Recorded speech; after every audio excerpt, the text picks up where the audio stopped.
Hi hello నమస్తే welcome to మనం TV. ఇప్పుడు మనతో ఉన్నారు జనసేన అధికార ప్రతినిధి అడ్వకేట్ రజనీ గారు. వారితో మాట్లాడి మరిన్ని వివరాలు తెలుసుకుందాం. నమస్తే మేడం. నమస్తే అండి. కర్ణాటక ధర్మస్థల కేసు రాను రాను ఇంకా సంచలనంగా మారుతుంది. ఎందుకంటే పారిశుద్ధ కార్మికుడు చెప్పిన విధంగా ఆ ప్లేసుల్లో తవ్వుతుంటే అక్కడ శిథిలాలైతే కనిపిస్తుంది. ఇప్పుడు ఆరో ప్లేస్ లో కూడా ఒక శిథిలం కనిపించింది. అది కేవలం 13 సంవత్సరాల ఆడపిల్లది అని వార్తలు వినిపిస్తున్నాయి. ఇక్కడ మరొక క్వశ్చన్ ఏంటంటే మేడం, ఎందుకని ఎవరు అంటే బాధితులు తల్లిదండ్రులు గాని చుట్టాలు గాని ఎవరు ఇంతవరకు ఈ కేసు ఇంత సంచలనంగా మారుతున్నా ఎవరు బయటకు ఎందుకు రావట్లేదు? అదే అర్థం కాని పరిస్థితి అండి. ఎందుకంటే మనం డిస్కస్ చేసుకున్న విధి విధానంలో నేత్రా నది ఒడ్డున అంటే ఆ నది ఒడ్డున తొందరగా ఏదైతే ఎముకలు ఇవన్నీ పూడ్చిపెట్టినా లేకపోతే ఇంకోటి తొందరగా డీకంపోజ్ అయిపోతాయి. అసలు తల్లిదండ్రులు ఎందుకు రావట్లేదు అంటే అసలు అంటే ఇప్పుడు ఇతను ఎవరు ఈ పారిశుద్ధ కార్మికుడు చెప్తుంది నేను పూడ్చిపెట్టినాననే చెప్పాడు. రేప్ జరిగిందా? రేప్ జరగలేదా? ఏదో చాలా చెప్తున్నాడు. ఎంతో మందిని రేప్ చేసి ఇక్కడ తీసుకొచ్చి పెట్టారు అని. నేను ఒకటే అడుగుతున్నాను అతనికి నార్కో అనాలిసిస్ టెస్ట్ చేయించిన తర్వాత ఈ ఈ తవ్వకాలనేవి బయటకు తీస్తున్నారా లేదా అనేది నాకు తెలియట్లా. ఎందుకంటే సర్వసాధారణంగా మన ప్రాచీన సిద్ధాంతం ప్రకారం ఏదైతే ఆహ్, అకాల మృత్యుహరణం, సర్వవ్యాధి నివారణం అంటూ ఒక అద్భుతమైన వేద మంత్రాలుంటాయి. వాటి ప్రకారం అకాల మృత్యుహరణం అంటే ఒక చిన్న వయసులో అనుకోకుండా చనిపోయిన వాళ్ళు ఏదన్నా అంటే ఆ మృత్యు అనేది మనకి రాకూడదనేది మనం నిత్యం దండం పెట్టుకుంటాం. సో చిన్న వయసులో చనిపోయిన వారికి, కన్నెపిల్లలుగా చనిపోయిన వారిని ఏదైతే శివాధీనంలో ఆహ్, అంటే అక్కడ పూడ్చిపెట్టిన, అక్కడ కాల్చేసిన వాళ్ళకి ముక్తి మోక్షం దొరుకుతుందని, మరుజన్మలో ఇలాంటి కర్మ అనుభవించకుండా పోతారంటూ. సో కొన్ని కొన్ని ఏదో నానుడి ఉంటదండి.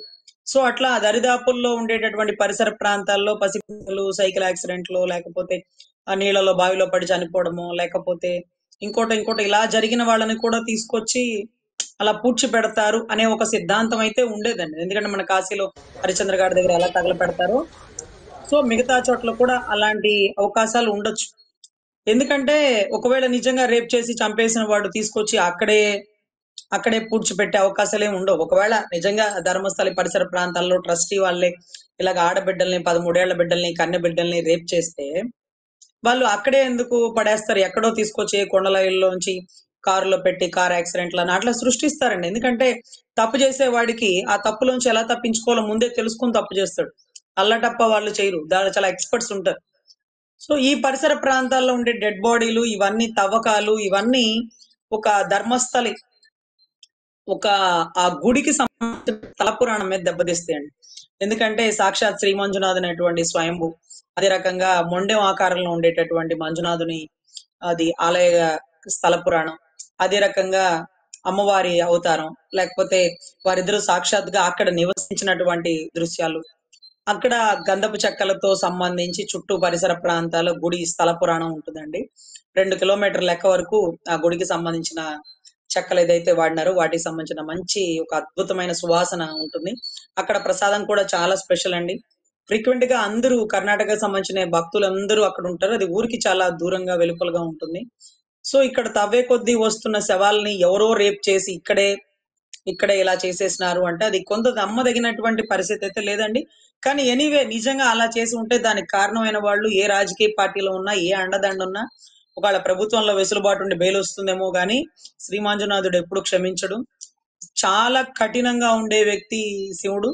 చాలా తేలిగ్గా వరాలిచ్చే వ్యక్తి కూడా శివుడే అంటారు. సో అటువంటి పరిస్థితుల్లో నేను అనుకుంటున్నాను ఇప్పుడు ఏదైతే 13 ఏళ్ల పాప అన్నారో ఆ అమ్మాయి ఎముకని పట్టి ఆ వయసును నిర్ధారిస్తారండి. దానికి సంబంధించిన ఒక అద్భుతమైన టెస్ట్ ఉంటది. సో ఆ ఎముక ఏదైతే ఉందో అంటే తల, పుర్రె, ఎముకలు, కాళ్ళు ఇలా కొన్ని అవయవాలు దొరుకుతూ ఉంటాయి. అప్పుడు అక్కడ రేప్ జరిగింది అని ఆ ఎముకల్ని తీస్తే ఎలా తెలుస్తుంది? దానికేమన్నా సెపరేట్ టెస్ట్ ఏమన్నా ఉంటుందా? ఇవన్నీ కూడా చూస్తారండి. ఇవన్నీ కూడా చూస్తారు. చూసి ఆ అమ్మాయిని రేప్ చేసి చంపి పూడ్చిపెట్టేసినారు. అంటే అది చాలా అటవీ ప్రాంతం అన్నమాట. అటవీ ప్రాంతం. అక్కడ కొండవాగులుంటాయి. తర్వాత అది ఊరు కూడా చాలా ఔట్‌స్కర్ట్ అన్నమాట. చాలా మంది మనం గమనిస్తే ఓపెన్‌గా మనం మాట్లాడుకుంటే చాలా మంది లవర్సు అజ్ఞాతంగా ఉండే ప్లేసులకు వెళ్తుంటారు. చాలా మంది పార్కులకు వెళ్ళడం మానేసినారండి. అంటే పార్కుల్లో సరదాగా కాసేపు కూర్చొని మాట్లాడి ఎవరి సోపల వాళ్ళు వెళ్ళిపోయేటటువంటి ప్రేమలు ఒక 10, 15 సంవత్సరాల క్రితం ఉండేదండి. ఒక లుంబిని పార్కో, ఒక రాజీవ్ గాంధీ పార్కో అట్లా ఉండేవి. కానీ ఇప్పుడు కొండ చర్యల దగ్గరికి, లేకపోతే సముద్ర శివార్ల దగ్గరికి, లేకపోతే ఎక్కడో అజ్ఞాతంగా ఉండే అటవీ ప్రాంతాల దగ్గరికి అలా వెళ్లి వాళ్ళు తప్పు చేయడం, లేకపోతే ఆ తప్పుని ఆ అమ్మాయి అక్కడ యాక్సెప్ట్ చేయకపోతే అక్కడ జరిగేటటువంటి ఘటనలలో ఆ అమ్మాయిని చంపడం, అక్కడ ఆ అమ్మాయిని పూడ్చిపెట్టడం, ఒకడు కాక నలుగురు వచ్చి రేప్ చేయడం, ఇది చాలా దారుణం అయిపోయినాయండి. నిజంగా 2023లో కూడా ఒక కేసు అలాగే క్లోజ్ చేసినారు. సిఐడి, సిబి వాళ్ళు మేము చేయలేము, టైం వేస్ట్, మాకు మనీ వేస్ట్ అన్నట్టుగా. సో అది కూడా ఆ ధర్మస్థలి పరిసర ప్రాంతాల్లో జరిగినటువంటి ఘటనలు. సో ఇవన్నీ నగర శివార్లు అయిపోయేటప్పటికి ఏదో అవుట్‌స్కర్ట్స్ చూడడానికి తీసుకొచ్చి అక్కడ జరుగుతున్న ఘటనలు. అందుకే ఆడపిల్లలు ఒంటరిగా ఎక్కువ దూరాలు ట్రావెల్ చేయకండి. ఎవరిని నమ్మి వెళ్ళకండి. ఏది జరిగినా ఒకవేళ గుడి మీద మీరు నిందేసేస్తారేమో. ధర్మస్థలంలోనే ఇదంతా జరుగుతుంది. ధర్మస్థల ట్రస్టీ వాళ్ళే చేసేస్తున్నారు. ఒకవేళ ఒకవేళ కొన్ని అజ్ఞాత శక్తులు, కొన్ని క్షుద్ర శక్తులు రావాలంటే పసిపిల్లల్ని బలివ్వాలి. అది కూడా చంపేసి ఇక్కడే పూడ్చిపెట్టాలి. అప్పుడు శక్తులొస్తాయి అనేటటువంటి క్షుద్ర పూజలు కూడా ఉంటుంటాయి. అలాంటివి కూడా ఉండే అవకాశాలు ఉండొచ్చు. So what ever it may be, దీని మీద పూర్తి విచారణ అయితే సమగ్ర విచారణ జరగాలి. దీనివల్ల దీనివల్ల దేవాలయ స్థల పురాణానికి ఎక్కడ మచ్చ రాదు, మచ్చ రాకూడదు, రానివ్వకూడదు. సో అదే రకంగా గుడి ట్రస్టీ వాళ్ళు తప్పు చేస్తే తన్ని తగలేయండి. ఎందుకంటే దేవుడి దగ్గరుండి ఆ దేవుడి దేవుడి ధ్యానంలో ఉండాల్సిన వారు ఈ రోజు దేవుణ్ణి అడ్డం పెట్టుకొని ఆడబిడ్డల చావుకు కారణం అయితే మాత్రం ఏ మాత్రం ఉపేక్షించేది లేదు. చట్టరీత్యా తక్షణ చర్యలు జరగాలి. వారికి ఏ రాజకీయ పార్టీలు అండదండగా నిలబడాల్సినటువంటి పని లేదు. ఎందుకంటే ప్రజలు ఉమ్మేస్తారు. అవును. ఇంత నరరూప రాక్షకుల్ని, ఇంతమంది ఆడబిడ్డల్ని బలికొన్న వాడిని ఒక పార్టీ సపోర్ట్ చేస్తుందన్నా, కొంతమంది వ్యక్తులు సపోర్ట్ చేస్తున్నారన్న అది ఏమాత్రం ఉపేక్షించేది లేదండి. 100% ఒకవేళ గుడికి సంబంధించిన ట్రస్ట్ వాళ్ళు ఎవరన్నా ఇలా చేస్తే వారిని కూడా శిక్షించాలి. అదే రకంగా స్థల పురాణాన్ని లేకపోతే అవమానపరచాలని చూస్తున్నా సరే వారి మీద చట్టరీత్యా చర్యలు తీసుకోవాలి. డిపార్ట్మెంట్ వారు పూర్తి ప్రాపర్ ఇన్వెస్టిగేషన్ చేసి చనిపోయిన బిడ్డలు ఒకవేళ అత్యాచారం గడించకుండా చనిపోతే కొంత లెక్క క్షుద్ర పూజలైనా అనుకోవాలి. కొంత లెక్క చనిపోయిన వారిని తీసుకొచ్చి ఇక్కడ పూడ్చిపెడితే ఏదో పుణ్యం పురుషార్థం వచ్చిద్ది. వచ్చే జన్మైనా ఏ కర్మ లేకుండా ఉంటుంది. మంచి మంచి అంటే మంచి మోక్షం దొరుకుతుంది అనేటటువంటి నానుడి స్థల పురాణం ఏమన్నా ఉండొచ్చండి. What ever it may be. ఆ అటవీ ప్రాంతాలు చూస్తుంటే అంతా మారుమూల ఏరియాలు. అక్కడ చంపేసి పూడ్చిపెట్టడం ఇవంతా కూడా నిజంగా అమానుషంగా ఉంది. సో పిల్లల్ని పిక్నిక్‌లకి పంపించేటప్పుడు, ఆడబిడ్డలు ఒంటరిగా ఎక్కువ దూరం పంపించేటప్పుడు, ఔట్‌స్కర్ట్స్ లో ఉండే టెంపుల్స్ దగ్గరికి ఎప్పుడు అలా పంపించకండి. ఎందుకంటే అక్కడ రౌడీ మూకలు, తాగుబోతులు, గంజాయి సేవించిన వారు, డ్రగ్స్ సేవించిన వారు ఉంటారు. వారు ఒక ఉన్మాద దృక్పథంతో అరాచకంగా రేప్ చేసి చంపేస్తున్నారు. సో మనం కొంచెం జాగ్రత్తగా ఉండవలసినటువంటి బాధ్యత. ఏమైనా కానీ నిఘా వ్యవస్థలు, నిఘా సంస్థలు ఎక్కడికెక్కడైనా అతను చెప్పిన దగ్గర అంతా తవ్వుతుంటే ప్రతి డెడ్ బాడీ వస్తుంటే కొద్ది గొప్ప అతనికి సమాచారం తెలుసు అని మనం భావించాలి.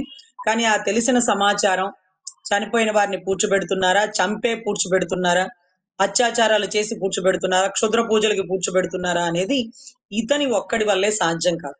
అంటే ఒక బాడీని నెత్తినేసుకొని తీసుకొని వచ్చి తవ్వేసి పూడ్చిపెట్టడం సినిమాల్లో చూస్తారు కానీ యథార్థంలో జరగదండి. అవును. ఇతను ఒక మున్సిపల్ వర్కర్. ఇతనితో పాటు ఒక 5, 6 ఒక 10 మంది కలిసి ఈ పనులు చేస్తూ ఉండుండాలి. ఇతనితో పాటు పనిచేసిన వాళ్ళని కూడా పట్టుకోండి. వాళ్ళని కూడా తీసుకురండి.